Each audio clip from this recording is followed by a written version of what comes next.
96 FM Mercury, informatif, inspiratif. Selamat pagi, sahabat Mercury, sahabat YouTube. Kita ketemu lagi di perbincangan kita.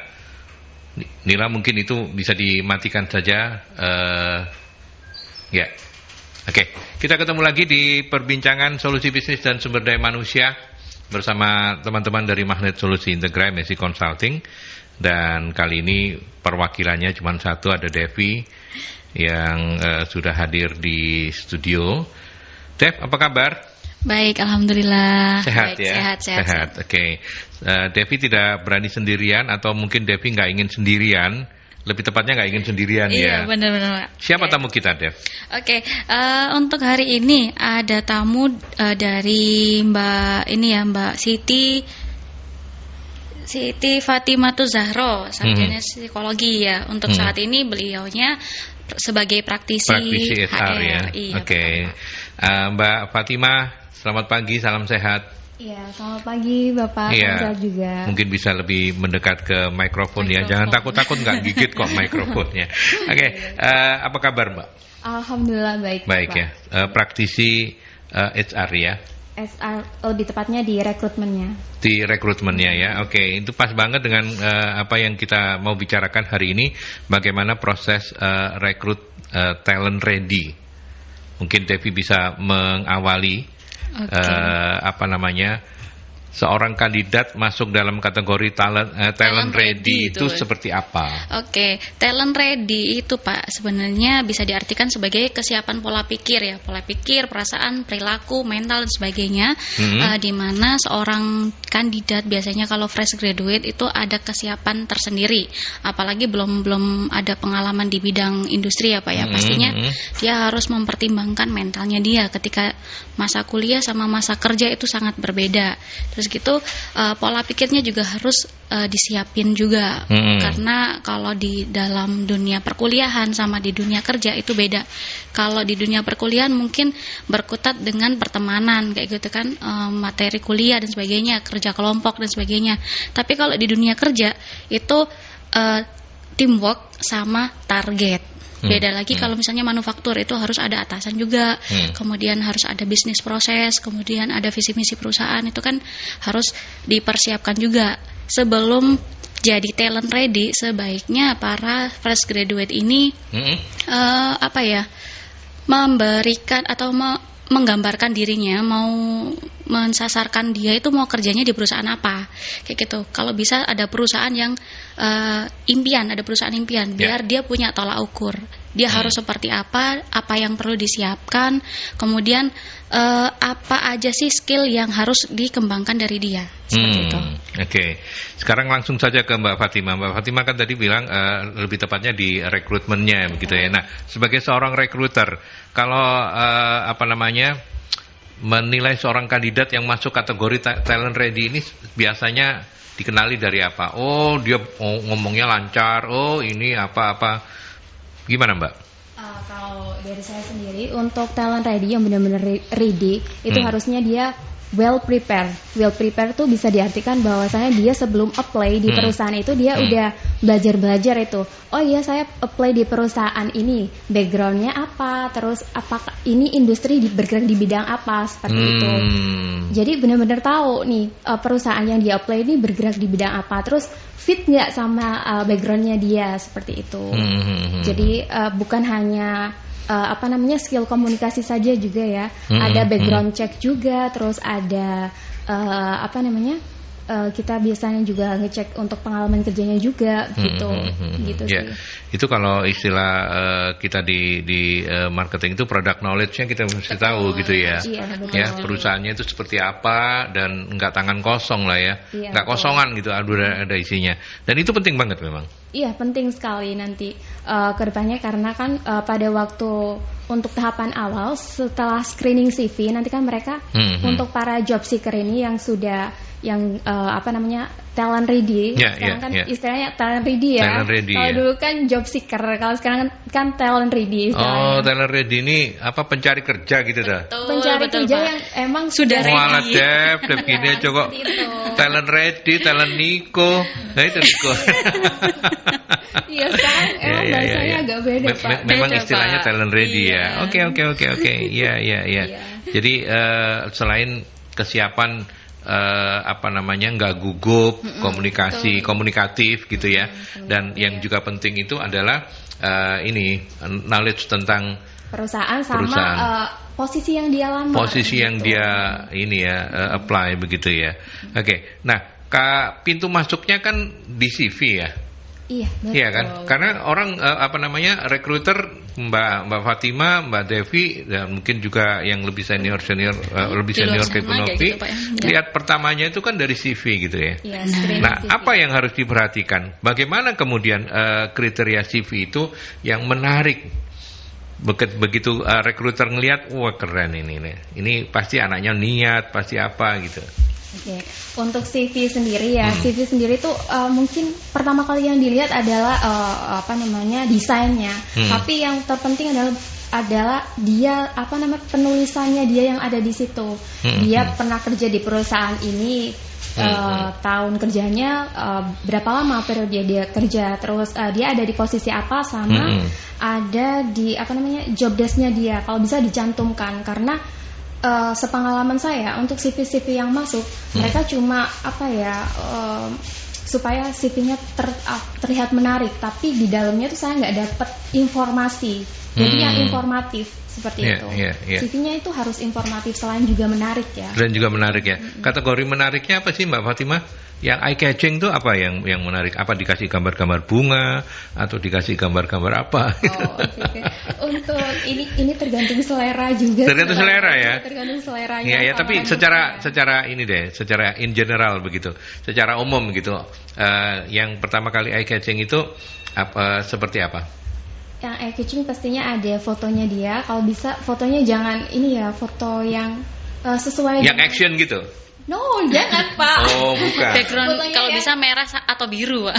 Oh gitu ya? Iya, karena emang yang formal. Formal ya. Yang kelihatan jelas. Sebaiknya CV itu diisi dengan foto formal yang memang kelihatan wajahnya kayak gimana, kayak gitu. Bolehlah separuh badan kayak gini boleh. Yang penting nggak terlalu kayak di V. Iya. No, ya, nggak perlu ya. Enggak Terus perlu. kayak kita foto tadi jempol gini nggak perlu ya? Iya, jangan sih. Jangan ya. Ya itu bercandaannya gitu ya. Oke, boleh kita ke penelpon ya? Karena pagi-pagi penelponnya sudah ingin tahu. Selamat pagi Mercury. Selamat pagi. Assalamualaikum warahmatullahi wabarakatuh. Waalaikumsalam Pak Sumarwito. Iya. Dengan saya ngomong dengan Ibu Fatimah ya. Ya, dengan Mbak Fatimah. Ya, Mbak Fatimah itu sekarang kalau jadi kakak jadi pegawai itu apa disesuaikan dengan ilmunya? Kan ada sekarang itu ada pegawai ilmunya tidak cocok dengan ilmunya, tapi dia lebih pandai daripada orang yang dicari tapi yang sama-sama lulusan ilmunya itu kok malah kalah sih jurusannya itu. Jadi kan percuma lah kuliah. Kayak Mas Adi, masa dia sekolah ini jadi penyiar kan enggak kan? Ya. Jadi orang itu sarjana itu harus menguasai seluruh ilmu, ya kan? Ya. Dan lagi begini, kadang-kadang orang yang lulusan MEA itu diterima, iya kan? Halo? Ya. Diterima karena dia sudah pengalaman atau juga sudah lebih ngerti daripada lulusan ini. Tapi kenapa kalau dicari pegawai yang lulusan S1 tuh, itu kan kadang-kadang kayak di luar negeri coba apa begitu? Apa kalau cuma yang Indonesia tok itu? Sing pokoknya S1 sembarang. SMA ini kita mau nggak SMA, nggak ketemu nggak payu, bingung ya kan? Itulah saya kadang-kadang membingungkan. Terima kasih. Assalamualaikum warahmatullahi wabarakatuh. Ya. Waalaikumsalam Pak Sumarwito. Monggo silakan. Oke. Apakah harus harus sesuai begitu ya? Tapi saya dulu sesuai loh, saya FISIP kok ya, sesuai kan ya berarti ya. Sesuai. Ya kan kalau dulu zaman saya nggak ada Pak, sekolah penyiar nggak ada, saya belajar sendiri. Sekarang baru kemudian dikembangkan public speaking segala macam kayak gitu. Silakan kembali ke pertanyaan Pak Sumarpito tadi. Oke, untuk keilmuan tertentu atau posisi tertentu memang harus ini ya Pak ya, harus sesuai dengan permintaan usernya, karena kita juga menyesuaikan dengan job desk-nya dia sama SOP perusahaan. Kalau misalnya nih kita lagi butuh HRGA manager, otomatis kita harus fit sama permintaan user.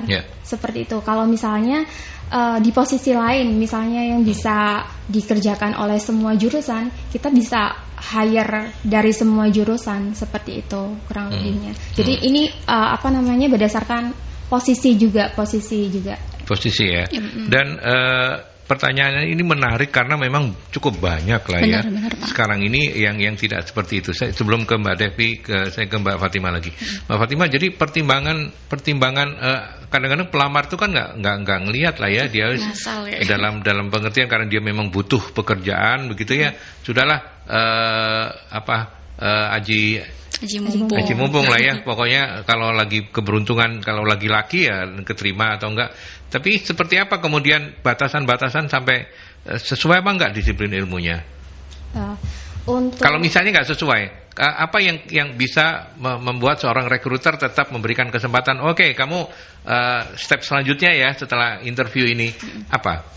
Kalau untuk seperti itu biasanya kita keep dulu ya, karena ada beberapa kandidat atau job seeker yang melamar kerja, misalnya dia melamar di posisi A, akan tetapi dia itu backgroundnya ada di posisi B. Saya masih tetap panggil untuk interview, tapi ini masih saya keep. Jadi sewaktu-waktu kalau ada posisi B nanti saya panggil lagi, karena dia untuk ini berlaku untuk kandidat yang potensial aja ya Pak. Ya, betul. Potensial meskipun tidak sesuai, tetap diambil, tapi keep dulu ya.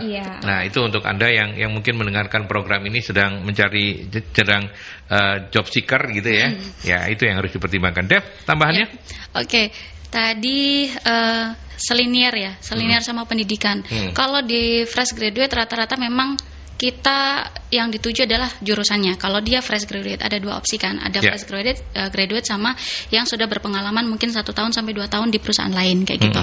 Kalau yang fresh graduate rata-rata HR lihat pengalaman magang sama jurusan. Kalau dia pernah magang pasti dipertimbangkan meskipun dia jurusan psikologi, tapi ternyata dia pernah magang di R&D, Research and Development Product di suatu perusahaan yang notabene yang pesaingnya lah untuk yang perusahaan manggil dia, itu pasti akan jadi pertimbangan. Karena apa? Research and Development ini juga kalau jurusannya itu nggak ada di perkuliahan. Research and Development itu nggak ada kan di. Kalau misalnya dia Research and Development untuk peleburan baja, ya itu nggak ada, adanya metalurgi. Artinya pendidikan kita itu belum menyediakan all position ya, mereka yang sesuai dengan yang diharapkan oleh dunia kerja. Betul, gitu ya. Makanya harus ada adjustment begitu. Betul, ya. Ada orang yang teknik otomotif ternyata jadi marketing kayak gitu. Itu ada Pak, banyak juga. Karena memang dari mereka. Iya, sales itu dari berbagai disiplin ilmu ya. Benar, ada yang pendidikan lah kok jadi sales ini kan. Makanya itu. Tergantung pada saat kuliah mereka membekali diri mereka dengan apa. Kalau misalnya mereka terbuka dengan dunia luar dan mereka berteman dengan berbagai posisi, jabatan dan sebagainya, dia akan dapat insight ilmu. Dan itu ketika dia direkrut atau dipanggil suatu perusahaan, dia ada prepare. Karena kan dari pengalaman itu dia pasti tahu, oh saya dipanggil dengan posisi ini nih. Disiplin ilmu saya di sini, saya ngerasa kurang, jadi dia akan membekali dirinya sendiri, mulai dari belajar dari internet, tanya teman-temannya, kemudian dia akan cari informasi industri yang manggil dia itu industri yang bergerak di bidang apa. Ketika dia menghadapi HR, loh kok dia di luar ekspektasi ya, kita mikirnya, waduh ini kayaknya kurang deh anak ini, tapi kenapa ada. Biasanya HR itu ada insting kayak panggil aja kali ya, kayaknya dia potensial kayak gitu. Nah, ketika dipanggil ternyata dia lebih dari ekspektasi kita. Dia ternyata dia sesuai gitu nih, ya. Gitu ya. Cocok lagi sama usernya, apalagi kalau komunikatif dan sebagainya dia fleksibel, dia mudah untuk beradaptasi, usernya kaku dan sebagainya, wah ini cocok nih. Oke. Nah, sebagai recruiter sebenarnya apakah Mbak Fatima, Mbak Devi juga nggak nyaman, nggak terlalu nyaman? Loh kok nggak sesuai ya? Ini bukan orang yang maksudnya bukan dari background disiplin ilmu yang diharapkan gitu. Betul. Itu tetap nggak nyaman ya. Tetap ada perasaan harusnya cari yang sesuai begitu ya. Kalau dari saya sendiri sih itu tergantung sama permintaan user ya, lagi-lagi ya, karena penggunanya adalah user. Kadang-kadang ada user yang open minded, misalnya ya udah nggak apa-apa semua jurusan atau apa, yang penting dia ada pengalaman ini, atau yang penting pada waktu dia tes dia lolos. Oke. Jadi sebagai recruiter tuh juga maju tak gentar bela yang bayar ya. Iya, betul, bela yang bayar. Kurang lebihnya seperti itu, Pak. Ya. Ya, oke. Dan jadi Pak Sumarwito boleh-boleh saja karena seorang talent apply posisi di luar background pendidikan atau barangkali pengalamannya ya. Karena dunia kerja itu memang tidak bisa harus sama dan sebangun, tidak bisa sama dan sebangun dengan dunia pendidikan begitu ya. Tetapi yang juga menarik untuk didiskusikan selain tidak sesuai dengan disiplin ilmunya, apakah dalam CV itu kan ada itu kadang-kadang orang mungkin saking kurangnya pengalaman atau saking senengnya gitu, pengalaman berorganisasi di sini ini semua dicantumkan panjang banget. Saya beberapa kali ngelihat CV itu ya organisasinya banyak. Ya mungkin karena di media ya, jadi dimasukin, padahal beberapa di antaranya saya tahu pasti itu nggak signifikan gitu ya. Iya, betul. Tapi kalau dari sisi Mbak Fatima dulu, itu penting nggak sih, atau itu annoying gitu loh, mengganggu gitu? Kalau CV-CV yang tadi Bapak sebutkan biasanya saya temukan di ini ya, adik-adik fresh graduate ya, karena mereka kurang adanya pengalaman. Jadi gimana caranya dia untuk menarik recruiter dengan cara menampilkan semenarik mungkin, kayak jor-joran gitu ya, kayak semakin banyak berarti semakin capable gitu loh. Harapannya kayak gitu. Harapannya kayak begitu. Akan tetapi sometimes itu juga annoying juga untuk yang baca juga, ini banyak banget, terus ini nggak sesuai sama apa yang dia apply, nggak ada keterkaitan seperti itu. Ya. Oke. Dev, tambahan Dev. Kalau dari saya biasanya kalau CV itu memang segala bentuk kegiatan atau aktivitas berorganisasi dengan yang bersangkutan boleh dicantumin. Tapi sebaiknya pilih organisasi yang itu akan menunjang potensi dia. Katakanlah kalau misalnya dia tim geng motor, itu jangan dimasukin. Oh iyalah. Kalau dia positif kan di situ, tapi kalau yang negatif atau apa gitu kan ya nggak enak gitu kan. Ada lagi tim BEM kampus, itu juga boleh. Kenapa? Di situ kan dia berpartisipasi dalam suatu kumpulan gitu di kampusnya dia, berarti dia aktif. Kemudian ada beberapa organisasi yang menyangkut kemasyarakatan kayak apa ya, pengajian atau apa, itu di-keep dulu aja. Kan lagi apply untuk kegiatan profesional, jadi yang benar-benar secara umum aja. Kalau annoying sih enggak, kadang kan orang ya butuh untuk diarahkan kali ya. Ketika dipanggil baru kita gali sebanyak mungkin apakah organisasi tersebut itu benar-benar diikutin dia atau bagaimana. Dan kita akan tahu nanti di situ strength-nya dia di mana, kemudian organisasi tersebut membentuk dia itu seperti apa. Apakah dia fokus di organisasi aja, ternyata kegiatan untuk aktivitas profesional dia masih belum siap. Ada yang seperti itu. Karena apa? Dia terlalu enjoy berorganisasi, dia untuk masuk ke industri malah belum ada persiapan. Kedodoran ya. Iya, betul. Ya, oke, baik. Menarik sekali diskusinya, tapi nanti kita akan tanyakan juga kepada mereka berdua sebagai pakar-pakar rekruter begitu ya. Sebagai pakar-pakar rekrutmen, rekruter pakar begitu. Nanti kita akan tanyakan dalam wawancara apa saja sih yang selalu menjadi perhatian mereka, dan itu penting untuk Anda para talent ready ya. Betul. Dalam tanda kurung job seeker gitu ya. Nah, kita lanjutkan, tapi kita break dulu untuk beberapa pesan berikut ini.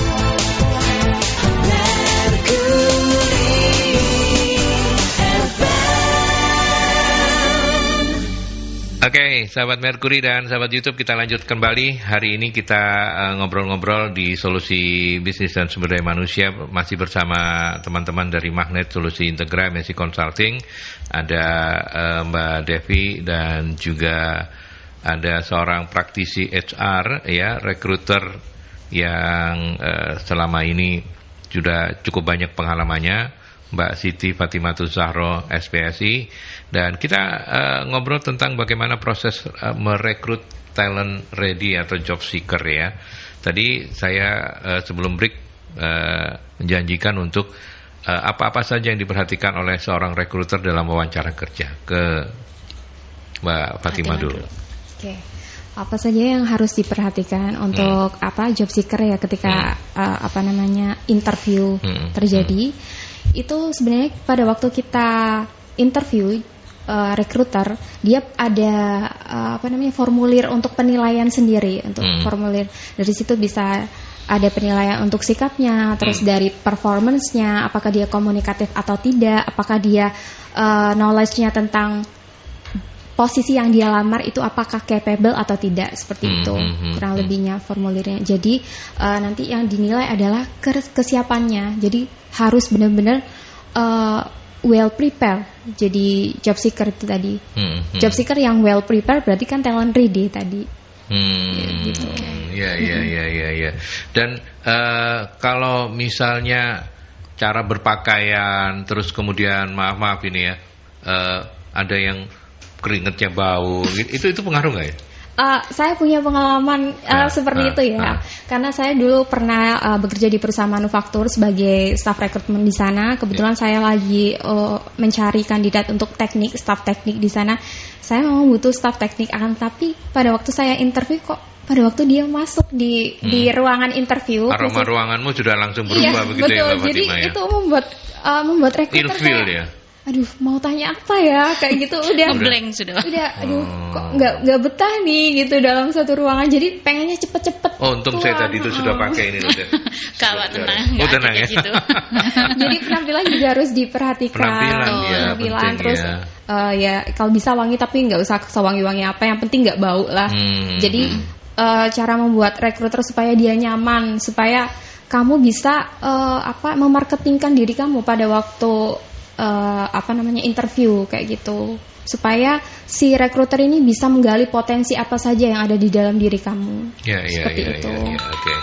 Jadi itu ya, dan bahasa tubuh juga penting lah ya. Iya, betul. Ya, itu sangat penting banget ya. Dev, mau menambahkan? Oke. Atau memperdalam yang sudah disampaikan Mbak Fatimah? Oke, kalau misalnya nih talent ready di luar sana sudah ada kesempatan untuk dipanggil minimal interview atau step 1 dalam suatu proses rekrutmen di perusahaan, kalau bisa prepare-nya itu lebih dalam. Kalau dia pakai email ataupun WhatsApp, di monitor emailnya itu dicek setiap hari apakah ada email masuk dari perusahaan tersebut dan sebagainya. Terus jangan lupa dibaca emailnya. Biasanya dari email tersebut kan kita sudah ngasih note bahwa ATK, bahwa biasanya itu form data diri yang sudah kita kirim, CV lengkap dan sebagainya. Itu jangan sampai, loh Bu saya lupa. Itu kan berarti dia nggak well prepare lah ya. Betul. Terus gitu ketika sudah masuk di ruangan interviewer recruiter, itu usahakan sudah bersaku atau sudah punya kantong 1 company profile, 2 yang ada di job street-nya atau portal job yang dia lamar itu sudah ada, sudah dibaca, sudah paham juga. Terus gitu jangan lupa yang ketiga, tujuan kamu di situ harus jelas. Jangan semena-mena kayak misalnya ditanya nih sama rekruternya, tujuan kamu apply posisi ini apa? Biasanya itu menjebak banget nih tujuan kamu. Jawab aja jujur. Kalau misalnya pengen kerja, ya udah pengen kerja. Jangan saya ingin mengembangkan industri bla bla bla bla. Itu kemelipan ya. Banget, iya. Orang Surabaya bilang, orang Jawa bilang kemelipan itu. Nggak perlu juga ya. Nggak perlu. Yang lebay-lebay kayak gitu nggak perlu. Betul. Ya udah standar aja. Kalau misalnya kita tujuannya bekerja untuk apa? Cari nafkah dan sebagainya. Kemudian karena itu posisinya sudah match sama dia. Matchnya kenapa? Biasanya dilanjutin gitu sama HR-nya. Jawab juga. Karena memang dari awal sudah pengen terjun di dunia tersebut, tapi belum ada kesempatan. Berhubung ini ibu panggil saya ada kesempatan, ya sudah, saya excited banget untuk bisa join di perusahaan ibu. Itu malah lebih kayak, oh gitu ya, baik, itu bisa jadi poin plus. Iya. Oke, nah sekarang lebih mempertegas lagi karena kan talk show ini untuk membantu para talent ready atau job seeker supaya proses mulai dari mengirimkan CV sampai kemudian proses interview dan diterima itu bisa berjalan lancar. Nah, apa Mbak Fatimah yang sering kali membuat gagal di proses interview? Apa faktor-faktor apa saja? Atau mungkin jawabannya yang nggak sesuai? Atau ya tadi itu mesti diperhatikan juga badannya ini bersih, wangi, jangan kewangian ya. Nanti kalau kewangian ya gerak gitu ya, puyeng juga gitu. Nah, apa saja sih yang dari pengalaman yang sering kali bikin gagal selain yang beberapa saya sebutkan tadi? Oke, yang sering bikin para job seeker ini gagal selain ini ya lebih ke cara dia komunikasinya. Mereka juga selain mereka harus well prepare untuk diri mereka sendiri, mereka juga harus menyesuaikan sama rekruternya juga karena dia harus tahu nih, oh ya tipe rekruternya yang seperti apa nih. Kalau misalnya tipe rekruternya yang mendengarkan, dia bisa menceritakan semuanya. Oh iya, saya pernah kerja di perusahaan A, bla bla bla, job desk-nya seperti ini. Sedangkan kalau tipe rekruternya yang lain, yang misalnya dia saya tanyain aja, kamu tinggal jawab aja, seperti itu. Jadi harus disesuaikan sama tipe rekruternya juga. Nah, untuk yang membuat gagal adalah ketika dia nggak bisa kita kan biasanya kalau di rekruter itu ada namanya teknik BEI, behavioral event interview. Jadi kita biasanya menempatkan sebuah situasi yang akan posisi itu yang akan terjadi di posisi tersebut. Jadi kita kasih kayak case kepada mereka bisa jawab atau tidak, mereka bisa mensimulasikan dirinya mereka atau tidak pada waktu saya kasih case. Biasanya mereka itu yang paling sulit ya, tingkat yang paling sulit. Ya. Behavior apa tadi? Event interview. Seperti itu.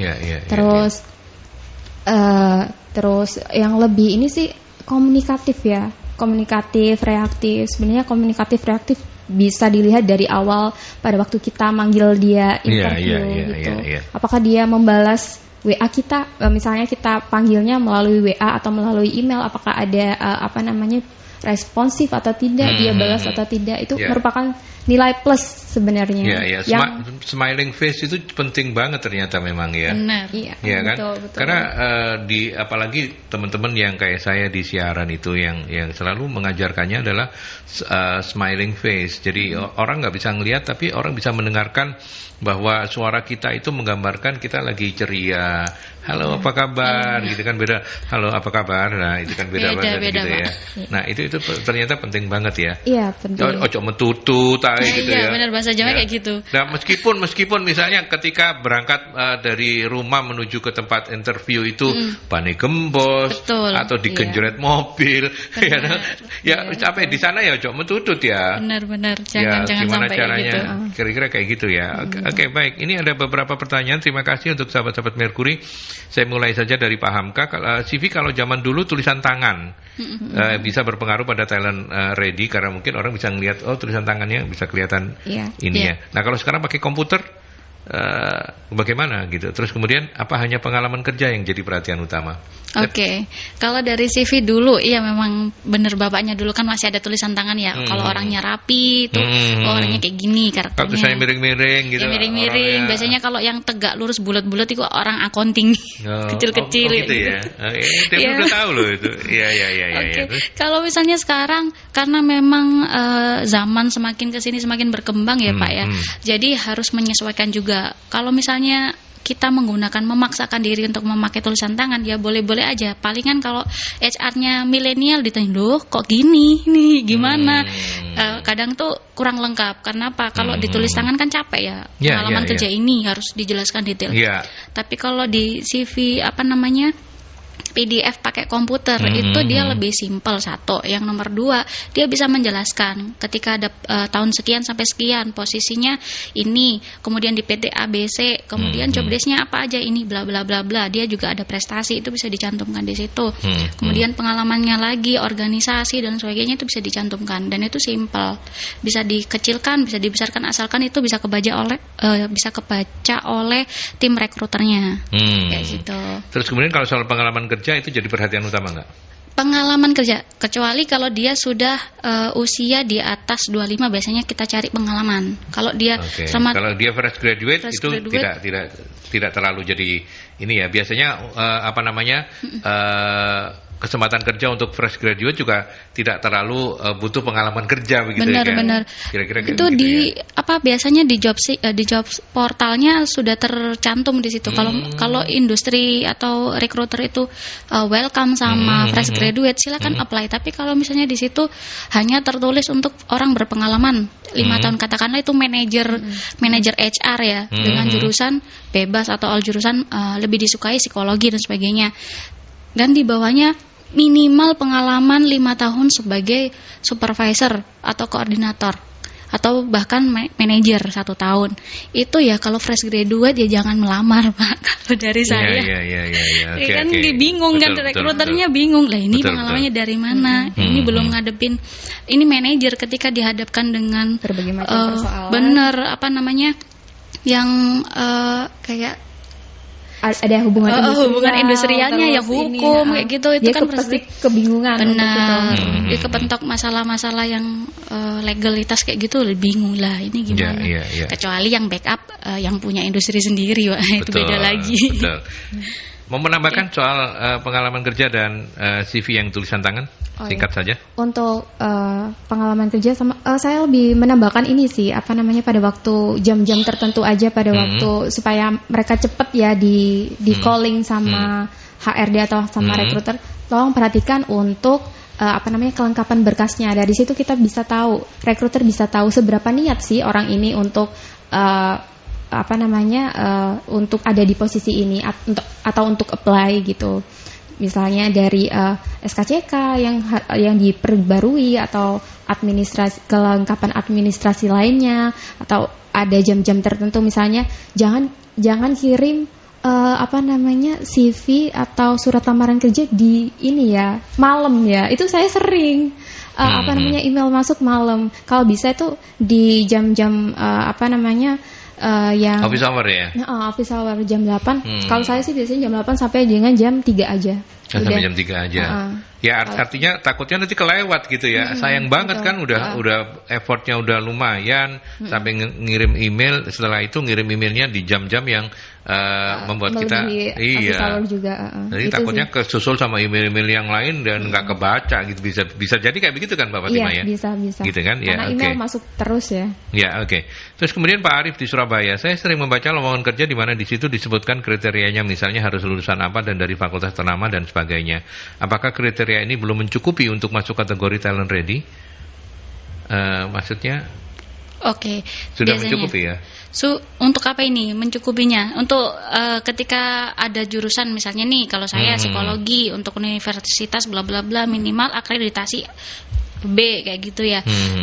Nggak cukup Pak. Kalau misalnya dia dipanggil oleh rekruter tapi tidak sesuai dengan kualifikasi yang ada di perusahaan, ya nanti dia akan seleksi alam juga. Oke, jadi lulusan dan fakultas ternama itu nggak cukup ya. Tetap kemampuan diri kita pribadi ini yang harus dipertimbangkan gitu ya. Oke. Kita berbagi waktu lagi, Devi dan Mbak Fatima, sahabat Mercury, sahabat YouTube. Kita break lagi. Nanti kita lanjutkan setelah pesan-pesan.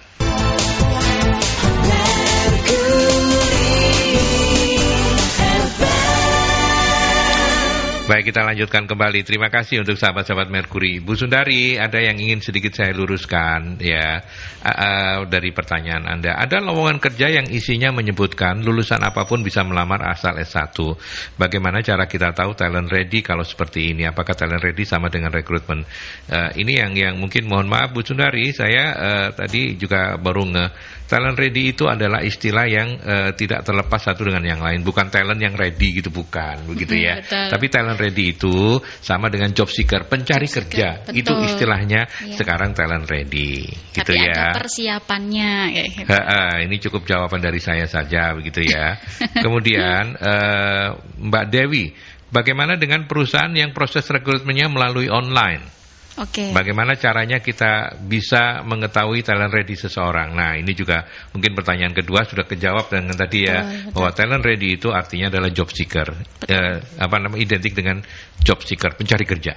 Tapi kalau perusahaan yang proses rekrutmennya secara online, Benar. Devi dulu. Karena dari 2 perusahaan terakhir sampai sekarang pun di MSI itu pakai online juga. Pakai online ya? Ya, untuk mau di psikotesnya atau mau di rekrutmennya itu di online. Untuk menilai kandidat yang sudah ready nih, satu, kalau orang udah benar-benar niat untuk apply di suatu perusahaan dan ketika dipanggil interview, meskipun itu even dengan online ya, Microsoft Teams, Zoom ataupun Google Meet dan sebagainya, dia pasti prepare. Ada orang prepare-nya, saya harus cari wifi kuat. Biasanya ngopi di luar, di kafe ya, di kafe yang dia pakai wifi-nya kuat ya, dan dia juga cari tempat yang jauh dari keramaian, satu. Terus gitu, yang kedua pakaiannya, yang ketiga knowledge-nya itu nggak harus detail ke lini pekerjaan yang dilamar, karena memang tergantung ini ya, pengalaman sama pemahaman dia. Nggak selalu match sama yang terjadi di lapangan rekruternya. Tapi untuk bisa melihat talent ready, kalau dari sudut pandang online, yaitu tadi, dia kalau jaringan kita nggak bisa memungkirin ya. Tapi kalau misalnya yang kita lihat, dia ternyata pakai HP nih, disodorin kayak gini.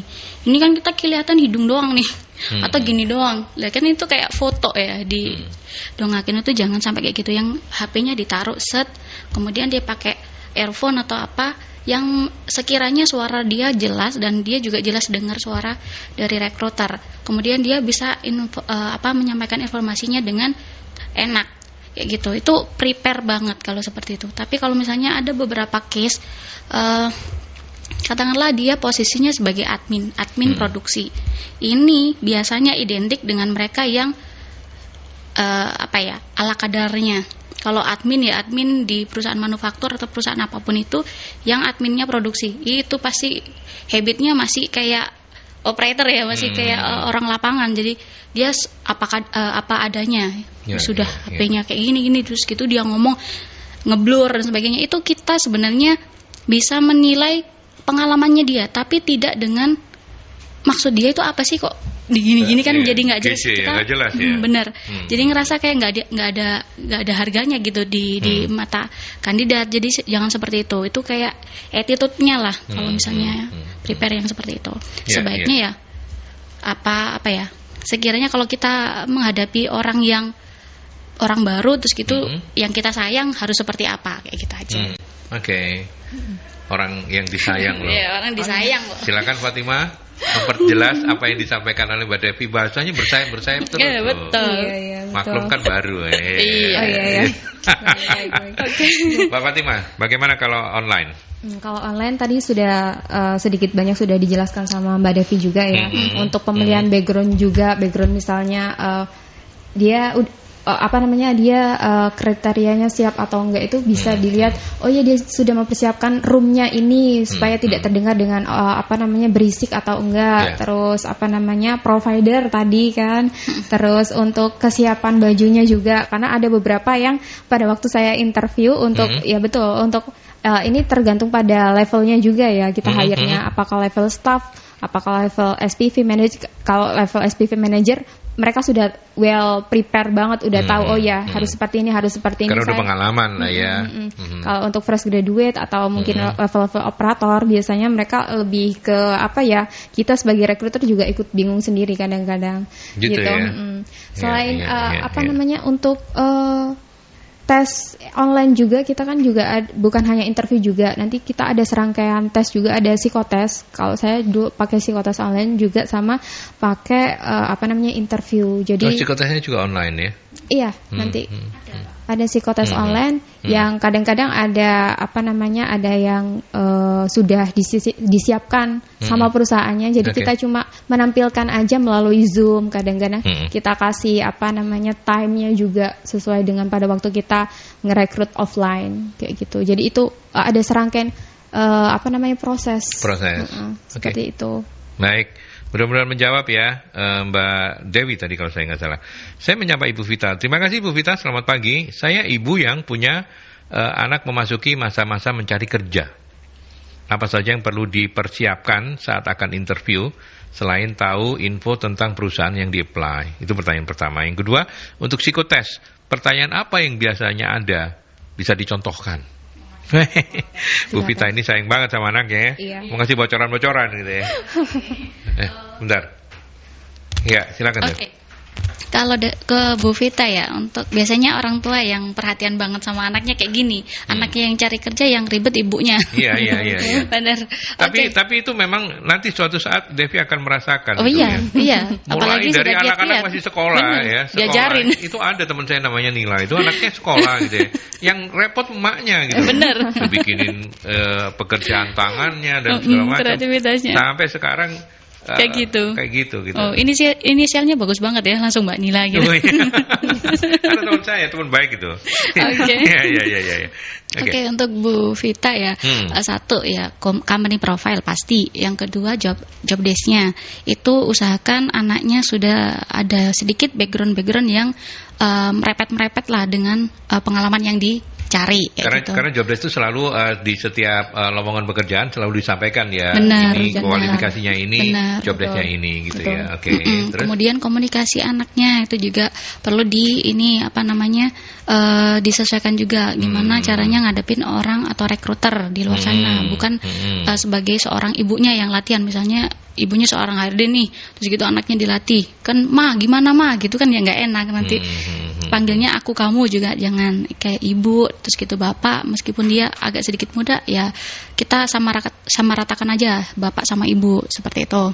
Kemudian yang selanjutnya itu untuk psikotesnya sendiri. Di internet banyak kok. Di internet banyak, boleh latihan-latihan seperti itu, tapi tidak menutup kemungkinan kalau di psikotes benar-benar dengan orang yang profesional itu tidak berpengaruh. Dia latihan nih, katakanlah setiap hari download psikotes online yang ada di internet, terus gitu latihan, scoringnya ternyata ini jawaban yang benar ini dan sebagainya. Tapi ketika interview itu tidak bisa dibohongin, meskipun latihan berkali-kali, ketika interview masih ada groginya benar gitu ya. Terus gitu apalagi pressure, ya? Benar, apalagi rekruternya sudah makan asam garamnya, pengalaman banget benar gitu. Sudah jam terbangnya sudah tinggi, wah itu dalam banget, meskipun dia cuma jawab A, B, C, itu bisa diterawang dalamnya lagi, benar. Itu bisa di-down-kan lagi. Kadang si anaknya mungkin kepedean bla bla bla, terus gitu di take down sama rekruternya, dia jadi bingung. Gimana ya jawabnya.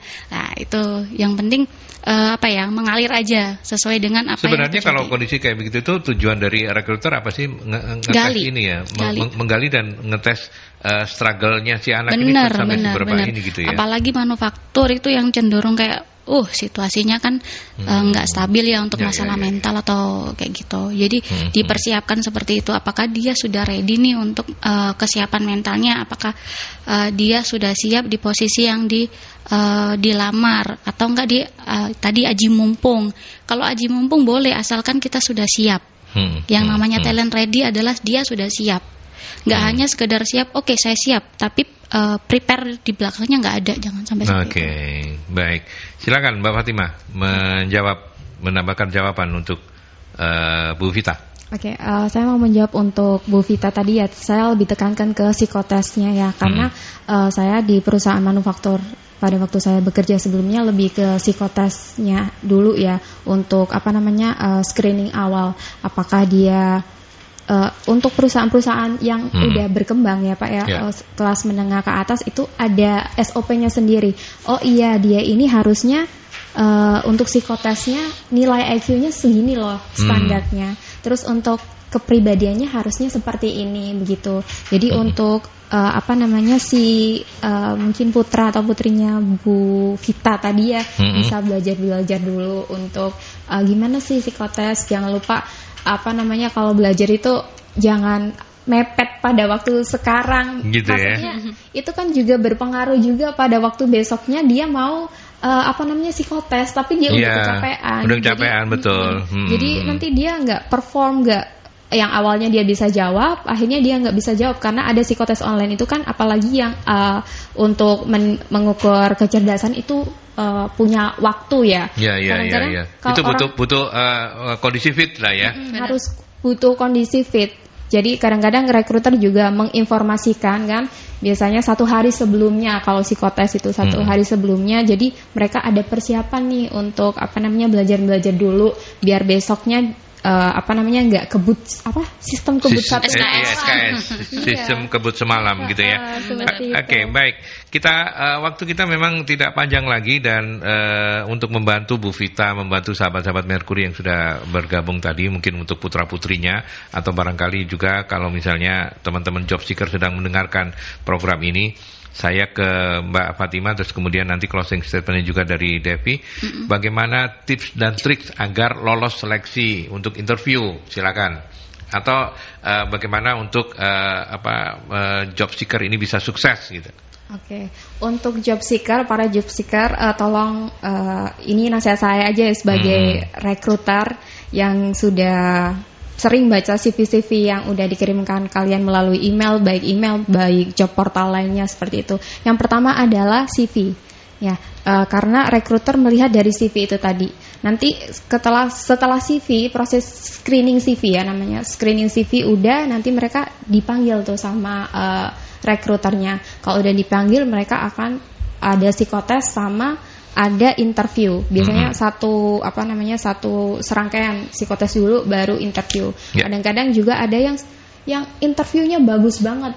Mungkin karena dia udah persiapan banget ya untuk interview, tapi psikotesnya jembu. Iya, psikotesnya ternyata nilainya di bawah rata-rata. Jadi kita juga mempertimbangkan itu karena kita juga berpatokan pada SOP juga untuk rekruter. Begitu. Jadi harus benar-benar di prepare dengan baik, waktunya di maintain dengan baik begitu. Terus untuk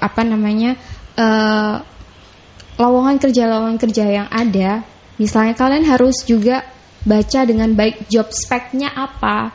Job spec-nya itu kualifikasi yang dibutuhkan itu apa. Apakah kalian sesuai atau tidak. Kalau misalnya mendekati sesuai berarti kalian boleh apply. Kalau misalnya jauh dari kesesuaian itu jangan ya, nanti kalian nunggu-nunggu ada panggilan atau enggak. Ternyata nggak ada panggilan, ya itu tadi karena kalian nggak mempertimbangkan opportunity-nya tadi. Terus job desk-nya juga kira-kira kalian mampu atau tidak, seperti itu.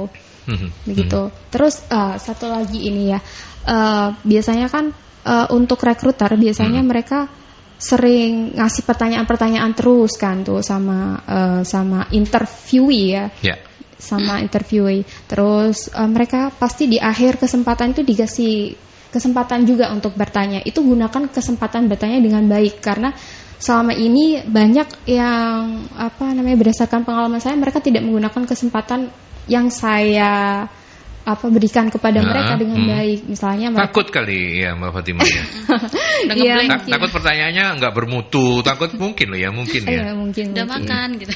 Iya Bu Fatima rumahnya mana gitu kan, bukan pertanyaan itu kan, bukan. Tapi biasanya pertanyaan balik itu apa yang diharapkan oleh seorang rekruter? Dengan Anda punya pertanyaan untuk saya. Nah, sebagai seorang rekruter saya berharap dia menanyakan apa sih ke saya tentang perusahaan pastinya ya. Iya, tentang perusahaan, dan si rekruter bisa tahu seberapa antusias ini orang apply di posisi ini misalnya. Misalnya dia tanya, Bu, ini posisi yang sudah saya lamar ini opennya sudah berapa lama ya? Oh ya, berarti dia kan ada antusias. Apakah saya ini tergolong interview yang diundang di awal, apakah memang apakah proses interviewnya lama? Apakah proses antriannya dia tuh udah sampai di titik bawah atau masih di atas gitu betul. kira-kira gampangnya ya? Iya, seperti itu. Oke. Baik.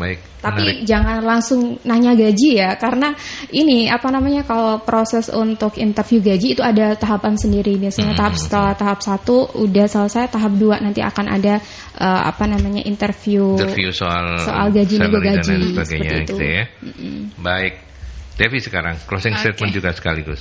Oke. Tadi prepare ya untuk talent ready di luar sana. Pastinya product knowledge-nya sudah dibaca. Meskipun di website nggak ada, ya udah cari, gali terus industri yang kamu panggil apa, barangkali itu dapat membantumu juga ketika kamu dipanggil dengan industri bodong yang suruh bayar kayak gitu, kamu akan tahu lebih dulu kayak gitu. Terus gitu yang kedua, job desk yang kamu apply. Jangan bilang ketika interview, Bu saya lupa kemarin play posisi apa. Lah kita juga bingung. Ini orang prepare-nya dari mana kayak gitu ya. Yeah. Yang ketiga, mental ataupun prepare dari attitude kita itu juga perlu. Jadi sudah tunjukkan aja, promosikan apa yang kamu punya, apa skill apa aja yang sudah kamu punya, pengalaman kamu sudah kamu ceritakan dan sebagainya. Sudah, setelah itu biarkan rekruter yang bekerja, dia yang akan mikir, oh ini talentnya ini ready-nya di mana ya, talent ini seberapa ready kayak gitu. Dia yang akan mikir. Karena kita ada form penilainya sendiri. Biarkan dia yang mikir, dia yang analisa, dia yang ngasih report ke atasannya.